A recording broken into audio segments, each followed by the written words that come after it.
Hi and welcome to this video. One of the things I want to cover is how to cope with burnout. Now, it's one of those things you hear a lot about mental health, and especially in the workplace, I mean, it's really key. But one of the things that a lot of engineers can sometimes come down with, it's happened to myself, is burnout. I mean, that's just when you're just physically exhausted, can't do anything, and it's usually a result of too much stress. So what I want to do is go through a few tips that you can use to help cope with that burnout. Because let's be honest here, some of us haven't got the luxury of taking time off. Now, if you're in the UK, we have roughly 20 days a year that we're allowed to take off. I mean, companies give you that time off as a minimum. So that's 20 days a year you can take off. And usually companies top it up to around, I think it's 30 days. So you'll have 30 days to take off. Now here across the pond in the States, it's a different story where annual leave or time off is optional for employers to give you. So you might be lucky and get 5 days, or you may be really unlucky and get 0. So let's go through some tips and tricks you can use to try and cope with that burnout. And again, this is coming from the perspective of an IT engineer, because like I say, every industry is going to be slightly different. So one of the things you can look at immediately is, as we mentioned about time off, is see how you can get some time off. It's key, and what you want to do is just try and get as much off as you can. I mean, that's the best thing you can do. There's something clearly causing the burnout, and you need to take some time off. Time is usually the best thing. Like I say, time is the best healer, and that's what really helps with burnout. Now, for some people, it can take different amounts of time to recover. I mean, you'd probably be fine with a week off, but some people might need 2, and in some extreme cases, you might even need 3 weeks off. Again, not all of us have the luxury of being able to take that time off. It helps, but we can't all do it.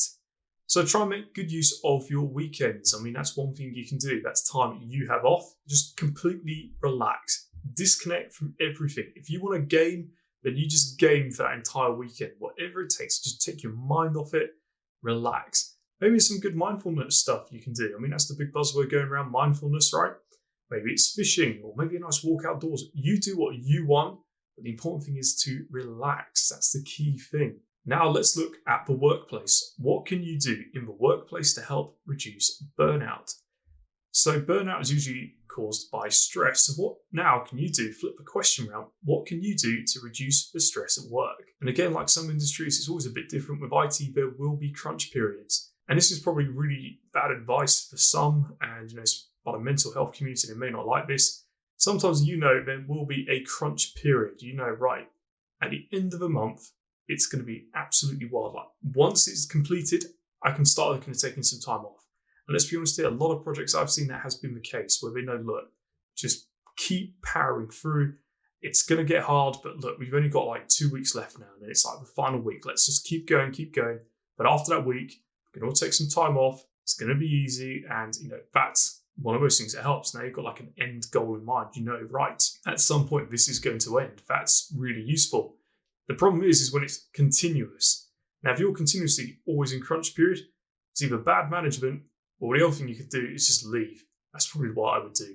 If I knew I was in a job that was constantly stressing me out, burning me out every single day, there was no relenting from it, I'd be out the door straight away, notice handed, see what I can do to get out of there. That's the extreme option, right? But then you can even use that time in between jobs to relax, take 2, 3, 4 weeks off, just completely recover from that burnout. And it's one of the worst things you can do. I've heard some engineers do this, and it really ends badly for them. So they'll be burnt out from one job, hand in their notice period, work it, and then, okay, I'm going to start the next job right after and go straight into a whole new thing. Because I think they say the most stressful things in life are buying a house and starting a new job, or it's somewhere on that list.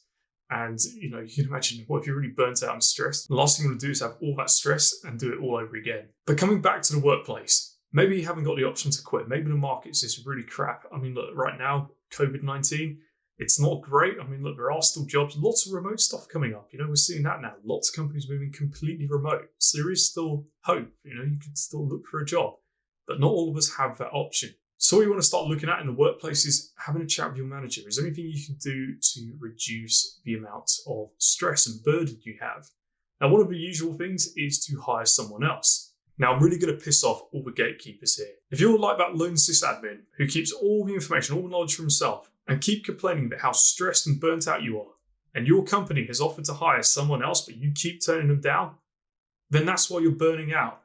You want to have ideally more than one person. Now look, it's not always possible. Keep driving that case. It's kind of two people in this world. There's people like me who would go, right, look, I need someone else. I would talk to my employer, see what we can do, see how we can get someone else on board. And usually put a good business case forward and say, look, if I get hit by the big red bus, then who's going to take over? And they go, oh, actually, yeah, maybe we do need to get someone else. Can we bring in a junior? And you go, yeah, we can bring on a junior. I can then start handling things like user password resets, managing tickets. Brilliant. Then you get the flip side. You get the gatekeepers like, no, I don't want anyone else. I'll manage it all myself. Stress, burnout, 80 hours a week, 24/7 on call. And, it's kind of like a badge of honor. Look how hard I work. While you're talking about working 40 hours a week or even less, I'm doing 80, 90, and I'm a real IT engineer. And it's just like, no, you just burn out and fade away. That's not good for anyone, not good for you, not good for the business. So much can go wrong because you'll start making mistakes. So that's been a whole tangent there of hire someone else if possible. The other thing you can do is how can you delegate responsibility? Kind of comes back to that point that if you have someone else that's great, you can start pushing some of that stress away.